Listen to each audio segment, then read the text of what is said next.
देश का आम बजट आने वाला है और 1 फरवरी 2025 को केंद्रीय वित्त मंत्री निर्मला सीतारमण इसे संसद में पेश करेंगी। इससे पहले प्रधानमंत्री नरेंद्र मोदी के नेतृत्व वाली सरकार ने बड़ा कदम उठाते हुए केंद्रीय कर्मचारियों के लिए आधिकारिक तौर पर यूनिफाइड पेंशन स्कीम यानी कि यूपीएस को नोटिफाई कर दिया गया है। सरकार की तरफ से यूनिफाइड पेंशन स्कीम का गजट नोटिफिकेशन जारी कर दिया गया है। केंद्र सरकार ने बीते साल अगस्त 2024 में यूपीएस को ओल्ड पेंशन स्कीम यानी कि ओपीएस और नेशनल पेंशन योजना यानी कि एनपीएस के बीच संतुलन बनाते हुए लॉन्च किया था, जो कि सरकारी कर्मचारियों को रिटायरमेंट के बाद गारंटेड पेंशन प्रदान करेगी, जो उनकी फाइनेंशियल सेफ्टी सुनिश्चित करने के लिए मददगार भी होगा, ऐसा सरकार के द्वारा कहा गया था। लेकिन कर्मचारियों का साफ तौर पे यही कहना था कि उन्हें यूपीएस या एनपीएस में कोई संशोधन नहीं चाहिए, बल्कि उन्हें तो सिर्फ और सिर्फ ओपीएस चाहिए, क्योंकि पुरानी पेंशन जो है वो कर्मचारियों की बुढ़ापे की लाठी है और कर्मचारियों को सिर्फ और सिर्फ ओपीएस ही चाहिए, जिसके लिए इन कर्मचारियों ने काफी ज्यादा प्रदर्शन भी किया, लगातार आंदोलन भी चलाए गए। National movement for old pension scheme यानी कि एनएमओपीएस के राष्ट्रीय अध्यक्ष विजय कुमार बंधु का साफ तौर पे यही कहना था कि जब तक पुरानी पेंशन हर एक राज्य में बहाल नहीं हो जाती है, तब तक ये कर्मचारी ऐसे ही आंदोलन करते रहेंगे और अपनी आवाज को उठाते रहेंगे। लेकिन सरकार कभी एनपीएस तो कभी यूपीएस जैसे सिगूफे लेकर आ जाती है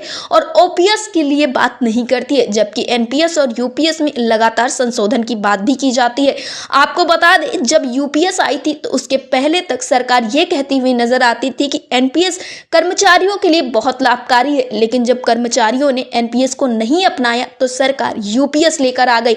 लेकिन कर्मचारियों के बीच में यूपीएस को लेकर भी नाराजगी देखने को मिली है। फिलहाल इन कर्मचारियों का अब यही कहना है कि जब तक पुरानी पेंशन बहाल नहीं हो जाएगी, तब तक कर्मचारियों का प्रदर्शन ऐसे ही चलता रहेगा। अपनी आवाज को ये कर्मचारी ऐसे ही उठाते रहेंगे। यहाँ तक कि कर्मचारी ये भी कहते हैं कि अगर यूपीएस और एनपीएस इतना ही अच्छा है तो जो विधायक और नेता हैं वो क्यों एनपीएस और यूपीएस नहीं लेते हैं, जबकि इन विधायकों को और नेताओं को तो ओपीएस से आच्छादित किया जाता है और इन सरकारी कर्मचारियों को एनपीएस और यूपीएस जैसे सिगुफों से किया जाता है। और एनपीएस और यूपीएस दोनों ही प्राइवेटाइजेशन यानी कि निजीकरण को बढ़ावा देने के लिए। फिलहाल जब यूपीएस का नोटिफिकेशन जारी हो गया है तो इस पर राष्ट्रीय अध्यक्ष विजय कुमार बंधु का क्या कुछ कहना है, आप भी सुनिए। विजय बंधु जी, आपका हमारे चैनल अटल टीवी पे बहुत बहुत स्वागत है। बहुत बहुत धन्यवाद आपका। विजय बंधु जी, जैसा कि हाल फिलहाल में खबरें निकलकर सामने आई हैं कि यूपीएस को लेकर नोटिफिकेशन जारी कर दिया गया है, तो आप लोगों ने नोटिफिकेशन को देख लिया होगा। जैसा कि कहा जा रहा था कि यूपीएस को ठीक वैसा ओपीएस जैसा बनाने का प्रयास किया गया है, तो क्या कुछ निकलकर सामने आया है? क्या यूपीएस और ओपीएस एक जैसे हैं या फिर कुछ बदलाव देखने को मिल रहे हैं? देखिए, जब पहले ही हमने जो शंकाएं व्यक्त किया था वो सारी शंकाएं रिटर्न में आ गई हैं जी। एक भी कोई सुधार नहीं, कोई शिक्षक कर्मचारी कोई लाभ नहीं, बल्कि हर स्टेप पर सरकार ने विश्वासघात और छल किया है जी। और एक भी ऐसा स्टेप नहीं है जिससे कर्मचारी उसके किसी पॉइंट से खुश हो सके जी। तो ये एनपीएस से भी बड़ा महाघोटाला है और लोगों के साथ, कर्मचारियों के साथ छल है। हम पहले दिन से इसको कह रहे थे, अब वो प्रूफ हो गई।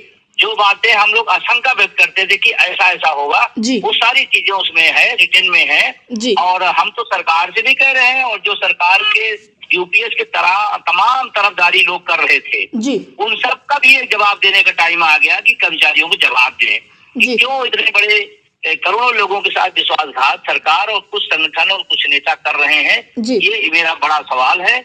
और रही बात पूरे देश की लोगों के बीच में, कल से जब से आया है बहुत आक्रोश है लोगों में और लगातार इस पर हमारी बातचीत चल रही है, बैठकों का सिलसिला शुरू हो गया है। इस पर हम लोग सगड़े से विरोध करेंगे जी। विजय बंधु जी, एनएमओपीएस का अब क्या अगला कदम होगा यूपीएस का नोटिफिकेशन देखने के बाद?